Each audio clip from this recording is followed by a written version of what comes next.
Well, here in California, ballots are still coming in, so we don't know what the total number of votes are here in the Golden State, but fair to say probably not everybody that was eligible to vote did vote this time around. Well, for felons who are not allowed or not eligible to vote this time around, the fact that they will be able to vote in the next election means more than you could ever know.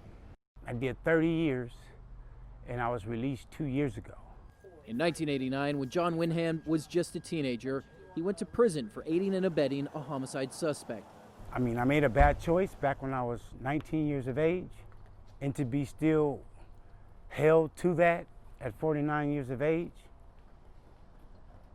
it's a burden that is hard to shed. Since getting out, Wyndham has been working with Stephon Clark's Family Foundation. Where they get them rims at though? I am SAC.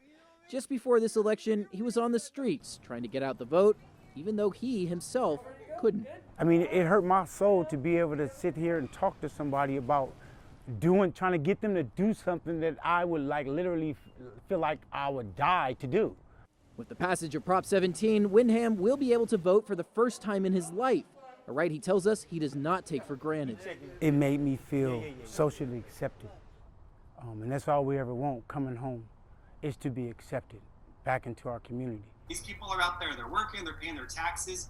They should be able to vote on who the council member is, who the school board member is. Assemblymember Kevin McCarty got Proposition 17 put on the ballot through his two bills passed earlier this year.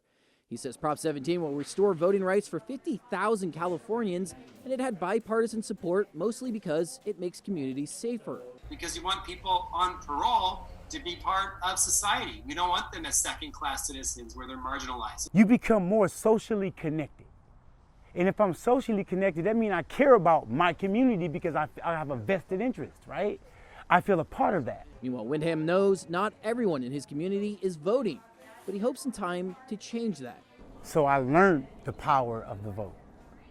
And that's what I'm bringing back to my community now that I have the power to vote. But Wyndham says the right to vote should also be extended to people who are currently incarcerated. Get those brothers inside and those sisters inside a voice as well. And that's an effort he hopes to fight for, telling us he's now toying with the idea of maybe getting into politics himself one day. But what Prop 17 does is allow me now to run for public office. How about that?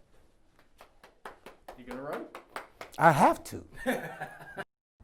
And Eric and Nikki, California is not the first state to pass a law like this to let felons vote.